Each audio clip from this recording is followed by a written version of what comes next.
de notre grand Dieu et Sauveur, Jésus-Christ. Il s'est donné lui-même pour nous, afin de nous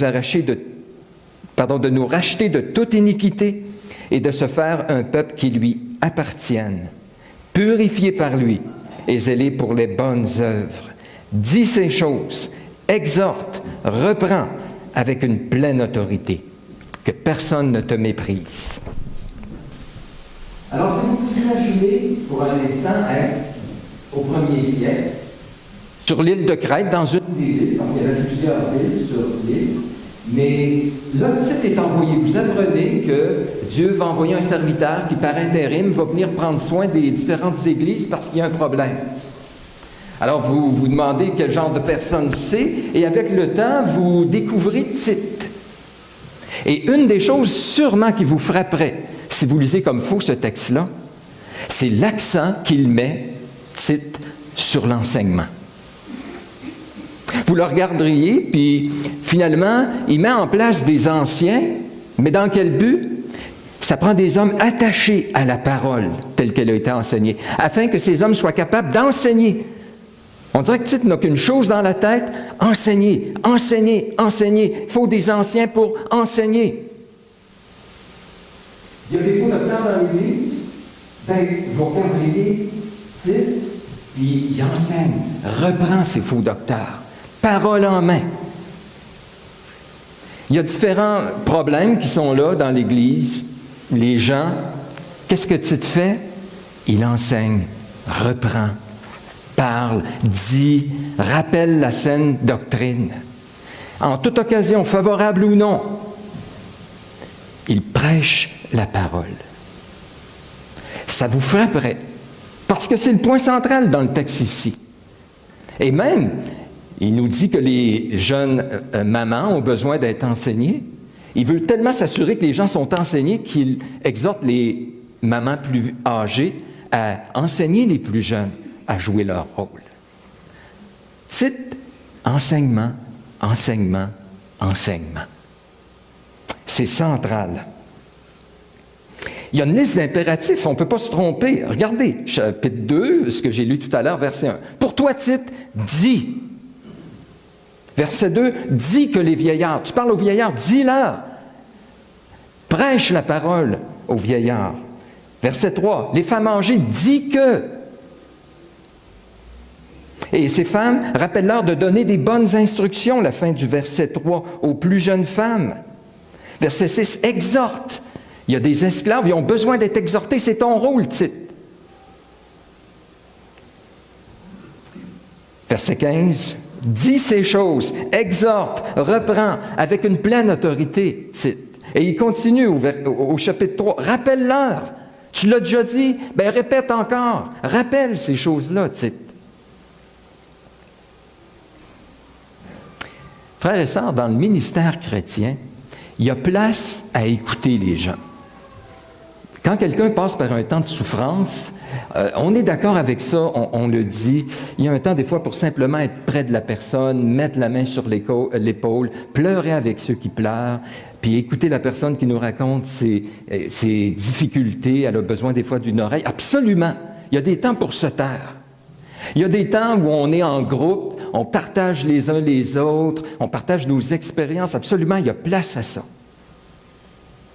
Mais le moindrement qu'on lit l'Écriture, il y a un accent sur la prédication, l'enseignement officiel. Répéter, rappeler ce que l'Écriture enseigne.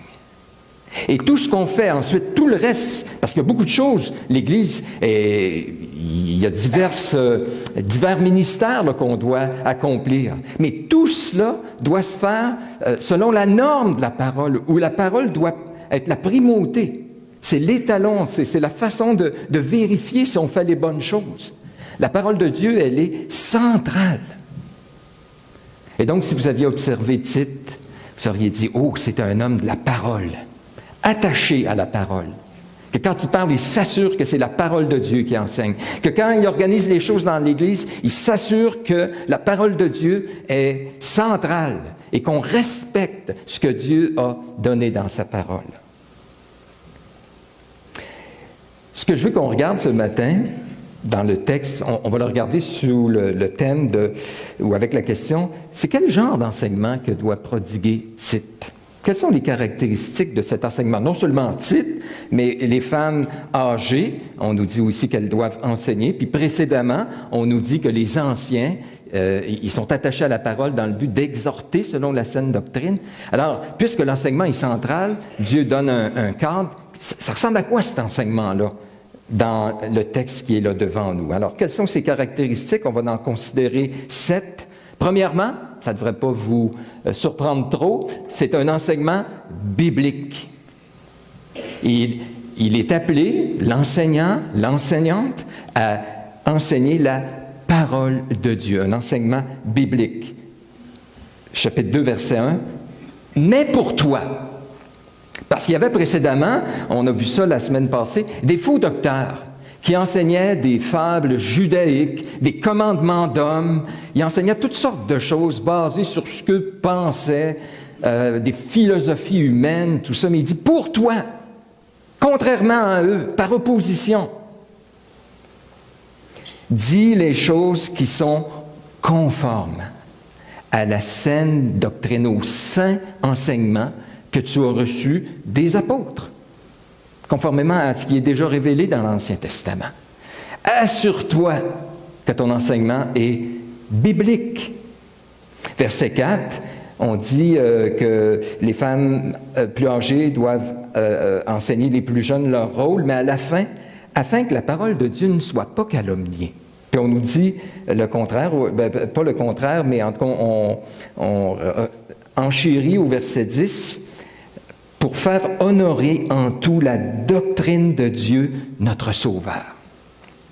Quand quelqu'un enseigne, puis qu'on écoute, quand c'est un enseignement selon ce qui est mentionné là, on doit dire « Wow, la parole de Dieu, là, c'est extraordinaire, c'est merveilleux. » Ça nous amène à honorer, la voir comme très précieuse, la parole de Dieu. Parce que c'est centré là-dessus. On nous l'explique.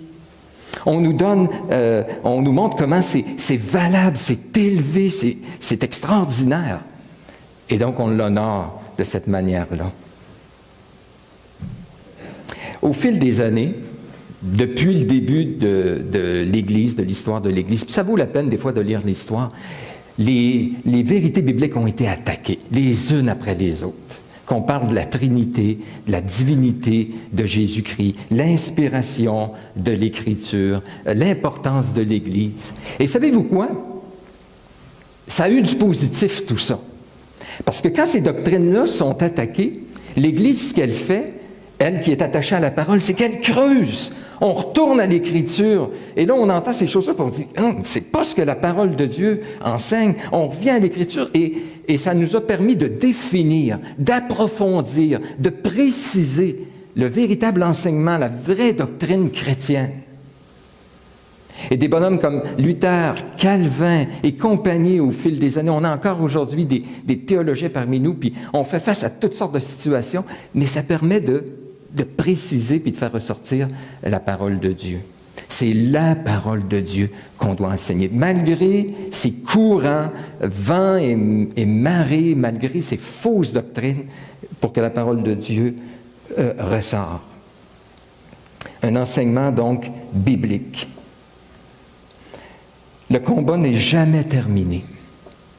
En moi, mon intelligence a besoin d'être renouvelée. Ne pensons pas, frères et sœurs, qu'à l'instant où il me vient spontanément une idée, un désir, que c'est automatiquement la parole de Dieu. On a besoin d'être renouvelé constamment. Romains chapitre 12, le renouvellement de l'intelligence par la vérité. Et c'est pourquoi on doit constamment se sonder. Le combat n'est jamais terminé en moi pour que la parole de Dieu ait la primauté. Le combat n'est jamais terminé dans l'Église. Ne vous en faites pas. On passe vague après vague, attaque après attaque contre la parole de Dieu. On est dans une société où tantôt on attaque tel principe que Dieu nous a communiqué, tantôt ça va en être un autre. Le combat n'est jamais terminé. Mais le jour où l'Église n'est plus là comme la colonne et l'appui de la vérité, en train de défendre, puis de rappeler on est en train de perdre le combat. Un enseignement biblique. Deuxièmement, un enseignement catégorique et autoritaire. Oh, qu'on n'aime pas ces mots-là aujourd'hui. Hey, catégorique, hein? Autoritaire. Oh, mais pourtant, verset 15. Paul rappelle à Tite, puis il est inspiré de Dieu, Paul. Il lui dit, dis ces choses, exhorte, reprends avec une pleine autorité, que personne ne te méprise. Tite doit être autoritaire, catégorique.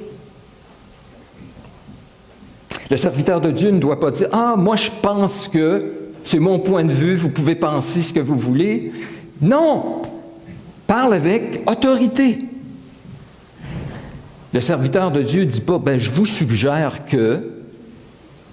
Le serviteur de Dieu dit, ça c'est mon opinion. Ne dit pas cela. Il prend bien garde de séparer ses propres vues de la parole de Dieu. Il dit plutôt quelque chose comme, ainsi parle l'Éternel. Sans compromis, sans se soucier si c'est populaire ou pas. Sans se soucier si ça va faire que des gens, ça ne fera pas leur affaire puis ils vont quitter. C'est arrivé dans le passé où des gens sont venus me voir puis ils ont dit, si tu n'ajustes pas tel point, on quitte. J'étais obligé de dire, regarde, je dois obéir à Dieu, pas aux hommes, et je crois que c'est ça que la parole de Dieu enseigne de tout mon cœur, et moi je ne ferai pas de choix. Toi, tu as à en faire un. Et attention, quand on parle d'enseigner avec autorité, cette autorité ne vient pas du caractère de la personne. Il y a des personnes autoritaires, de nature, là, hein? Une espèce d'apparence austère, grincheux, on a peur qu'ils se fâchent pour rien. C'est pas de ça que ça parle ici, là. Je me rappelle mon premier directeur à l'école, il s'appelait M. Parent. Et je faisais juste le regarder, je n'avais peur, j'en rêvais la nuit. Et il était autoritaire. C'est pas ça un serviteur de Dieu qui est autoritaire ou qui parle avec autorité. C'est quelqu'un qui peut être doux, qui parle avec douceur, respect, mais pour qui il n'y a pas de compromis à faire avec la parole de Dieu. Vous savez, Jésus, c'est ce qu'on disait de lui. Hein? Après qu'on l'entendait enseigner, on disait, mais il parle, il prêche avec autorité. Non pas comme les scribes et les pharisiens qui, eux, se basaient sur ce que des rabbins avaient dit, etc. Lui, il parlait sans compromis, avec un cœur débordant, attaché à Dieu. Puis on disait, oh, ça cogne ce qu'il dit. Vous vous rappelez, dans l'Ancien Testament, il y avait un homme autoritaire, il s'appelait Roboam. Et il y a des gens qui sont venus vers lui et ont dit, Roboam, ton père nous a donné de la misère, il a mis un joug lourd sur nous, allège notre joug.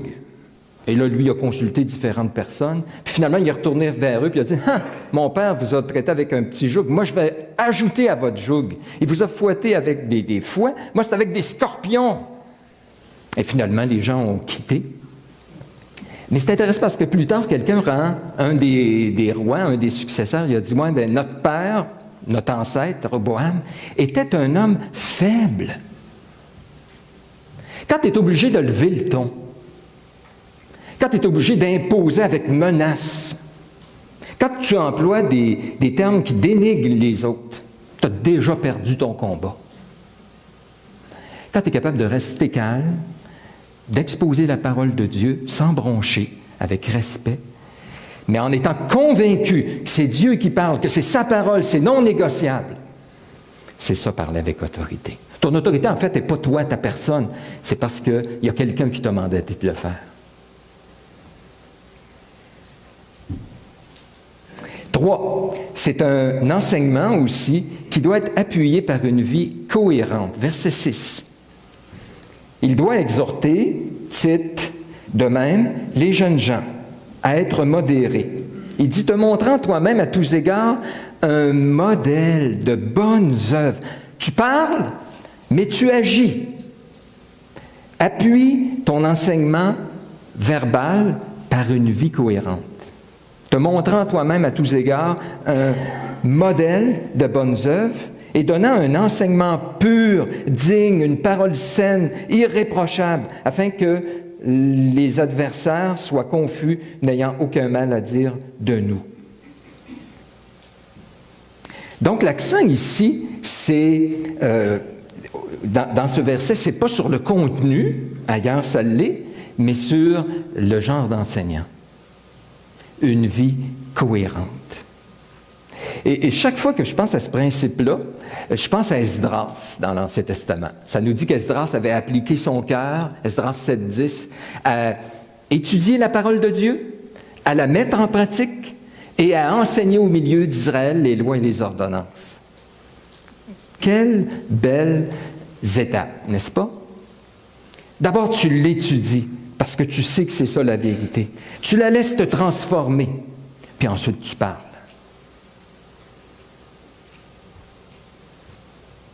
D'ailleurs, au début de l'Épître, on l'a vu, l'accent des anciens, comment choisir des anciens, on a vu que l'accent était sur leur caractère, leur piété, leur vie. C'est comme ça qu'on les choisit, leur maturité. Et ça termine en disant, ils doivent être attachés à la parole parce qu'ils ont une tâche à faire, ils doivent être qualifiés à ce niveau-là. Mais il y a tellement un accent sur la personne. Parce que des fois, on enseigne bien plus parce qu'on est que parce qu'on dit. Hein, vous êtes d'accord? Alors, un enseignement qui est appuyé par une vie cohérente. 4, c'est un enseignement aussi qui tient compte des différents groupes. Ça, je trouve ça vraiment intéressant. Il dit, Tite, tu dois enseigner l'Église. Et ce n'est pas un enseignement unique qui s'applique à tout le monde. En partant, ce n'est pas ça sur quoi le texte met l'accent. Mais il dit, il y a un message particulier. Dis aux hommes plus âgés, aux vieillards, il les appelle. Puis, en passant dans la culture de l'époque, un vieillard, c'est un peu... Nous, dans notre culture vieillard, il faut avoir au moins 75 ans et plus, c'est pas vrai? Mais à l'époque, il semble que c'était 45 ans et plus, là. Alors, je suis un vieillard. Dis aux vieillards tel point, particulièrement, précisément pour eux. Pourquoi? Parce que eux, ils luttent avec des choses que d'autres ne luttent pas. Le prédicateur, non seulement, il fait l'exégèse du texte, mais il est capable de faire l'exégèse ou d'étudier c'est qui le groupe qui est devant lui, puis qu'est-ce qu'ils ont besoin, avec quoi ils luttent, quels péchés particuliers sont leurs défis à eux. Et chaque groupe est ainsi. Il y a un message particulier, les femmes âgées. Les femmes âgées vivent quelque chose de particulier. Il y a comme un développement, puis si elles ne font pas attention, elles risquent de tomber dans quelque chose, là. Les plus jeunes, ils ont leurs défis à eux. En même temps, il y a un enseignement de base pour tout le monde parce que, à partir du verset 11, il va donner la base qui est la grâce de Dieu, source de salut, puis tout ça. Alors, c'est pas qu'il y a 90 000 enseignements dans l'Écriture. Il y a un enseignement central qui est l'œuvre de Jésus à la croix, mais on doit comprendre que chacun de nous, on a nos défis. Je vous l'ai déjà dit, mais ça m'a frappé. J'aime beaucoup Don Carson, vous le savez. Son père, Tom, était un de nos pasteurs dans la région de l'Outaouais. Et Don Carson a écrit les mémoires de son père. Il appelait ça les mémoires d'un pasteur ordinaire. Et là-dedans, il a écrit quelques prières en fouillant, qu'il a trouvé des prières que son père avait écrites. Et une de celles-là, c'est « Seigneur, préserve-moi des péchés de la vieillesse. » Et il a indiqué, entre autres, de passer mes journées devant la télé, de commencer à regarder plus en arrière que de continuer à regarder en avant. Ça, c'est des choses que M. Carson mentionnait, qui associait, lui, au péché de la vieillesse, à son époque, ce qu'il voyait autour de lui. Garde-moi de self-pity, c'est l'apitoiement, voilà. Garde-moi de l'apitoiement, de commencer à regarder à ma vie, puis de m'apitoyer sur ma misère, puis de ce que les gens m'ont fait. Puis je trouve ça super intéressant. Dépendamment où on est dans notre développement personnel, il y a des luttes particulières. Et c'est le rôle de l'Église, des enseignants, de ceux qui prennent soin des gens, de connaître cela, puis de pouvoir apporter la parole de Dieu pour guérir, aider, rectifier, reprendre des fois, encourager. Il y a les différents groupes qui sont mentionnés là, le temps nous manque ce matin, même les esclaves, c'est pas juste des groupes d'âge, des fois il y a des groupes dans la société, là, des classes sociales ou quoi que ce soit, des gens qui vivent des choses particulières, même notre culture. Crétois toujours menteur, méchante bête, vente paresseux, les Crétois devaient lutter avec des choses particulières, puis on regarde les églises dans la Bible, les générations dans l'Ancien Testament, puis on dirait que chaque génération luttait avec certaines choses, dépendamment de la culture, ce qu'ils vivaient.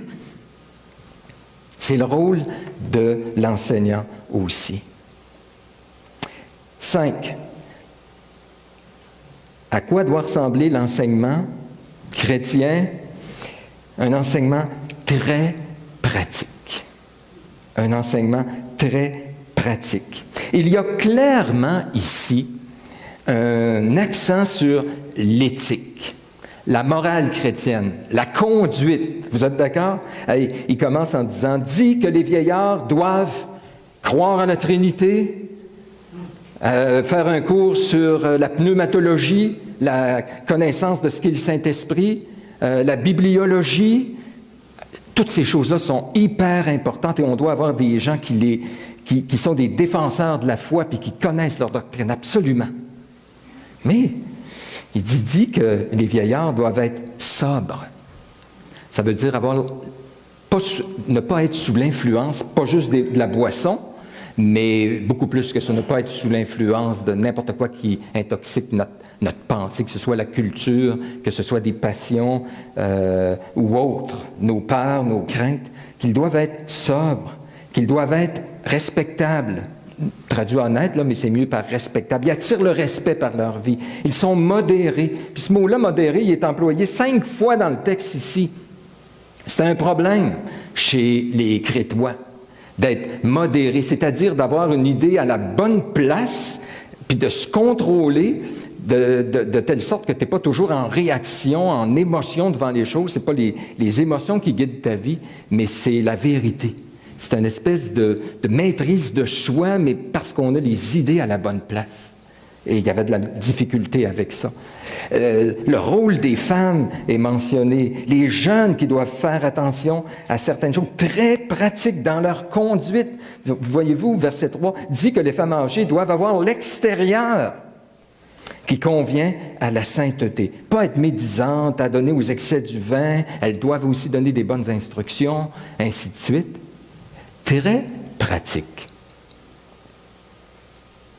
Quel pourcentage de notre enseignement s'adresse à des choses bien pratiques où on dit « voici la conduite chrétienne, voici les choses dont on doit faire attention dans la société actuelle ».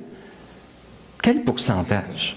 On peut être des fois très théorique. Puis même des fois, là, soyons honnêtes, on a peur de parler trop de la conduite. Parce que quoi, si on parle, il faut, attention, là, il ne faut pas qu'on prenne trop de boissons, attention de vous contrôler, pas se mettre en colère, attention d'être honnête au travail, de payer vos impôts, puis on dirait, voyons, c'est bien légaliste. Hein, on attend ça dans nos milieux. C'est à l'instant où tu dis, il faut que, on doit, qu'on parle de la conduite, on est des légalistes automatiquement, pas vrai? Alors que l'accent ici est là.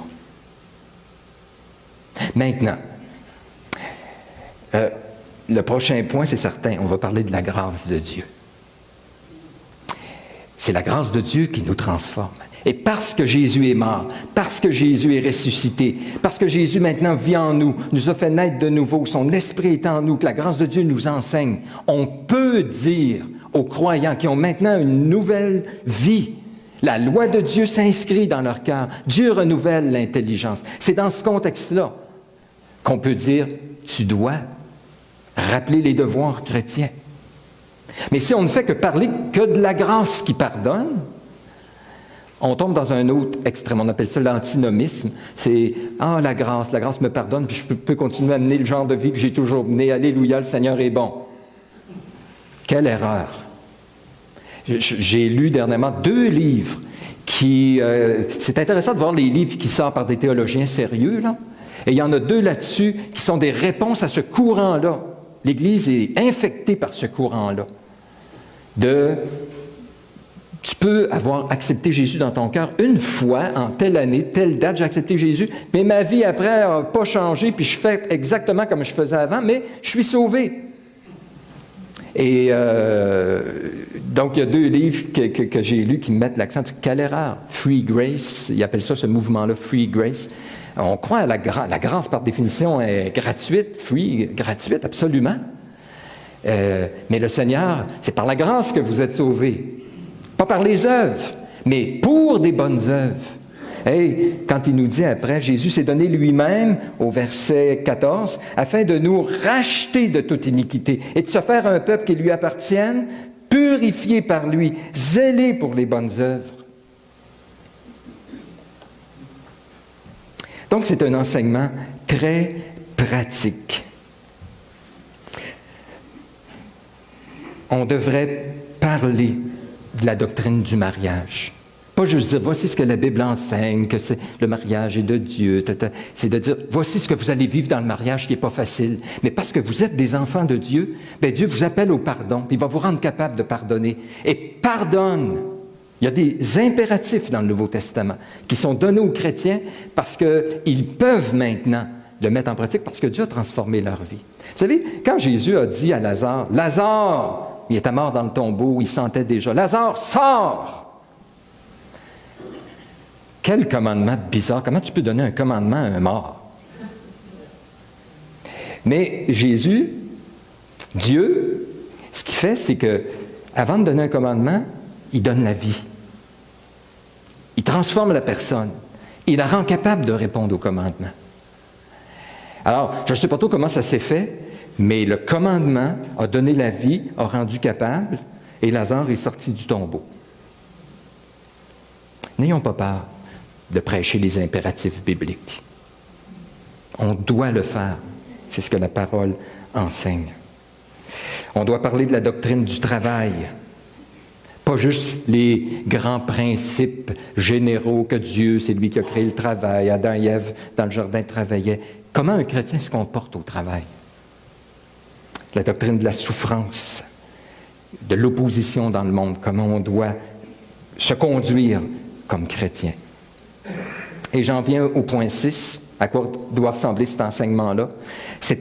Écoutez bien, c'est un enseignement où la morale est fondée sur la grâce de Dieu en Jésus-Christ.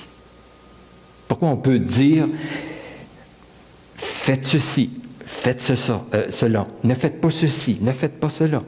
Pourquoi on peut dire ça? Verset 11 commence par « car ». Tite parle aux vieillards puis dis-leur conduite. Car, il y a une raison à ça. Dis aux femmes âgées comment elles doivent se conduire extérieurement. Car, les jeunes femmes, car, les esclaves, car, les jeunes hommes, car. C'est quoi la base? Car la grâce de Dieu, source de salut pour tous les hommes, a été manifestée. Elle nous enseigne la grâce. À renoncer, à rejeter des choses. Quoi? L'impiété, les convoitises mondaines. Mais aussi, il y a quelque chose qu'elle nous apporte. Elle ne fait pas rien qu'enlever des choses, la grâce. Elle ajoute à vivre dans le siècle présent, selon la sagesse, la justice, la piété, en attendant la bienheureuse espérance. La grâce nous amène à attendre le retour, nous prépare, nous équipe pour attendre le retour de Jésus, qui s'est donné lui-même pour nous afin de nous racheter, etc. Quel bel équilibre. Moi, s'il y avait juste versets 1 à 10, je dirais, que c'est lourd, la vie chrétienne. La vie chrétienne, c'est juste des « il faut que », quel fardeau, la conduite, l'éthique, la morale, puis j'essaie de le faire, puis j'y arrive pas. Honnêtement, je serais démoli. S'il y avait juste ça, là, mais il y a un quart. Et le quart, il présente à la base, il y a quelque chose qui vient faire toute la différence, puis qui va vous équiper à faire ce qui est demandé dans les versets précédents, c'est la grâce de Dieu. Un attribut de Dieu quelque chose qui est en Dieu. On a un Dieu de grâce, de toute éternité. Là, c'est un Dieu de grâce qui donne, même si la personne ne le mérite pas. Il ne nous donne pas ce qu'on mérite, puis il nous donne ce qu'on ne mérite pas. Ça, c'est ce Dieu-là qui est généreux. Mais plus que ça, ce n'est pas juste une notion éternelle. La grâce de Dieu a été manifestée. Historiquement, Dieu, qui aime donner aux coupables un cadeau, a manifesté son Fils dans l'histoire. Jésus est venu, la grâce de Dieu. Et à cause de la venue de Jésus, la grâce de Dieu est une source de salut pour tous les hommes, toutes les catégories, hommes, femmes, vieillards, les personnes plus jeunes, les esclaves, etc. C'est la source de salut pour tous les hommes. Ça a été manifesté. Jésus est venu. Dieu nous a fait grâce. Mais plus que cela, ce n'est pas juste une grâce qui nous pardonne, qui nous sauve de nos péchés, qui fait en sorte que Dieu ne nous traite pas selon nos péchés, mais elle est présentée aussi, la grâce de Dieu nous enseigne. C'est le mot qui est employé généralement pour un papa ou une maman qui enseigne. Il y a l'idée même de châtiment. Comment savoir si j'ai accepté Jésus? Comment savoir si la grâce de Dieu est dans ma vie? Bien, 1, la grâce de Dieu sauve, pardonne. 2, la grâce de Dieu enseigne et transforme. Est-ce que la grâce de Dieu est dans ta vie? Donc, si tout à coup je me vois capable de pardonner, d'aimer mon ennemi, d'être fidèle au travail, de ne pas voler, de jouer mon rôle dans le couple, des choses bien pratiques, je peux dire merci Seigneur pour ta grâce. Ça, c'est toi qui l'as accompli en moi. Puis tu continues de l'accomplir en moi. Autant que si je peux dire mes péchés sont pardonnés, je peux dire c'est la grâce de Dieu qui a fait ça. Il m'a pardonné, je ne le méritais pas. La grâce de Dieu, en fait, chez Paul, a fait 3 choses chez le croyant. Elle pardonne, elle transforme, puis elle équipe pour le ministère. Vous vous rappelez, Paul disait, comme apôtre, j'ai travaillé plus que tous les autres apôtres. J'ai produit du travail sur le terrain, évangélisation, travaillé auprès des églises. Puis il disait, oh, un instant, toutefois, non pas moi, mais la grâce de Dieu en moi. Alors, si on porte du fruit pour l'œuvre de Dieu, je peux dire, merci Seigneur, ça c'est toi qui l'accomplis en moi. Parce que l'œuvre de Jésus à la croix ne fait pas juste pardonner. Il dit, il s'est racheté un peuple pour qu'il lui appartienne et qu'il soit purifié, zélé pour les bonnes œuvres. Merci Seigneur pour ta grâce. Et je termine avec le dernier point, un témoignage qui vise un enseignement qui vise éventuellement le témoignage chrétien. Verset 5. Donc, Tite constamment enseignait la grâce de Dieu, enseignait aux gens à laisser Dieu travailler dans leur vie, à accepter le pardon qui est en Jésus-Christ, à accepter la puissance de Jésus par son esprit qui travaille dans nos cœurs, qui nous transforme. Puis il enseignait de façon très pointue, particulière, quel genre de conduite ça doit produire ça dans notre vie. Mais il visait plus loin. Il dit, savez-vous que vous, comme gens pardonnés, comme gens qui êtes transformés et qui produisez des fruits, vous allez avoir un témoignage autour de vous. Il pense toujours que d'autres viennent au salut. Au verset 5. Les jeunes mamans doivent jouer leur rôle à la maison afin que la parole de Dieu ne soit pas calomniée. Et ça vient, c'est cité. Paul utilise ce verset-là dans Romains 2, verset 24, quand il reproche aux Juifs, il dit « À cause de vous, la parole de Dieu est blasphémée parmi les païens. Vous auriez dû être la lumière du monde, que les gens disent hey, « Quelle grande loi, quel peuple, quel Dieu ils ont. » À la place de ça, il disait « Ça vaut rien, c'est un peuple qui est pourri, qui obéit pas, c'est les pires quasiment qu'on voit. » La parole de Dieu est blasphémée à cause de vous parmi les nations. Laissez la grâce de Dieu agir en vous. Laissez-vous transformer pour que la parole de Dieu soit honorée. Verset 8. Afin que, c'est au verset 10. Afin de faire honorer en tout la doctrine de Dieu notre Sauveur. Je suis en train de lire un autre livre, je lis beaucoup, j'aime lire.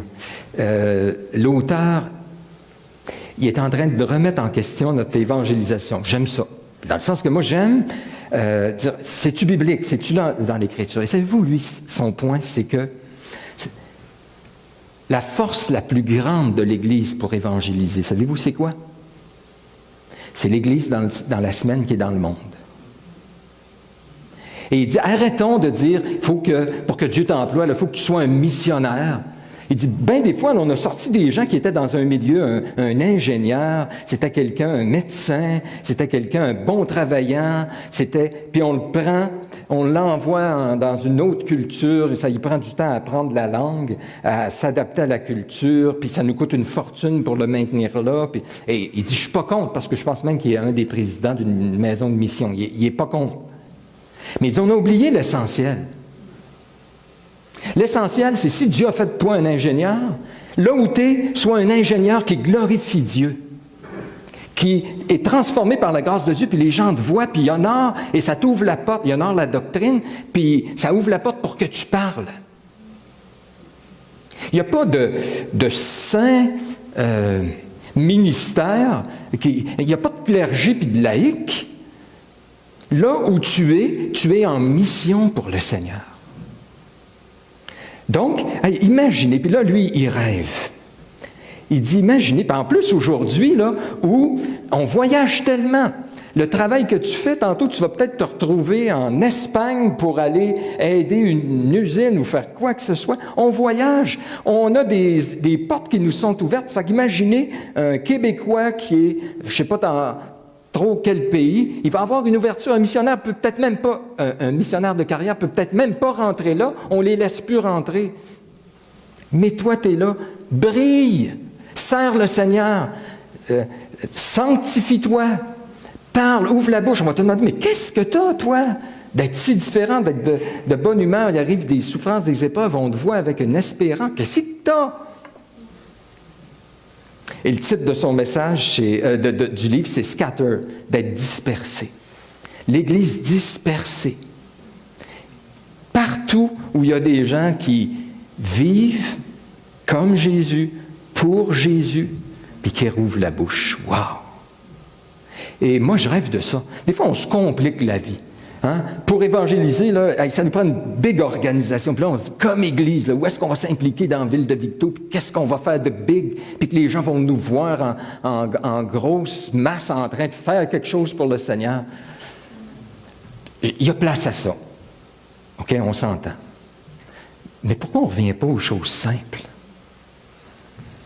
Puis, de se laisser chacun transformer, aimer Jésus. Puis le servir là où il nous a placés. Puis honorer cela. L'Église de Dieu, là, chaque membre est tellement précieux. Dieu a choisi, puis a placé les membres comme il veut. Moi, j'ai un profond respect, un profond amour pour le peuple de Dieu. Parce que c'est l'œuvre de Dieu, ça. Alors, moi, dans la prochaine année, on se fixe toujours des objectifs. On n'en aura pas 50 cette année, comme Église. Un des rares objectifs qu'on va avoir, c'est comment se réapproprier cela. Puis s'encourager les uns les autres là où on est, par notre conduite, résultat de la grâce de Dieu, briller pour le Seigneur Jésus là où on est. Parler. Ce matin, on va prendre le repas du Seigneur. Et donc, je vais inviter les musiciens à s'avancer. Et donc, à ce point-ci, pendant que les musiciens s'avancent, avant qu'on prenne le repas du Seigneur, Liliane, Germain, vous allez vous joindre à moi, s'il vous plaît. On va aller dans un temps de prière. Et je vais juste avancer un petit peu. Donc, allons dans un temps de prière, puis j'aimerais que quelques personnes puissent prier dans la direction de ce qu'on a entendu ce matin. Louer le Seigneur, moi, ça m'encourage, la vérité biblique. Puis, et ensuite, on prendra les éléments du repas du Seigneur en se rappelant justement sa grâce. Alors, prions, priez bien fort là où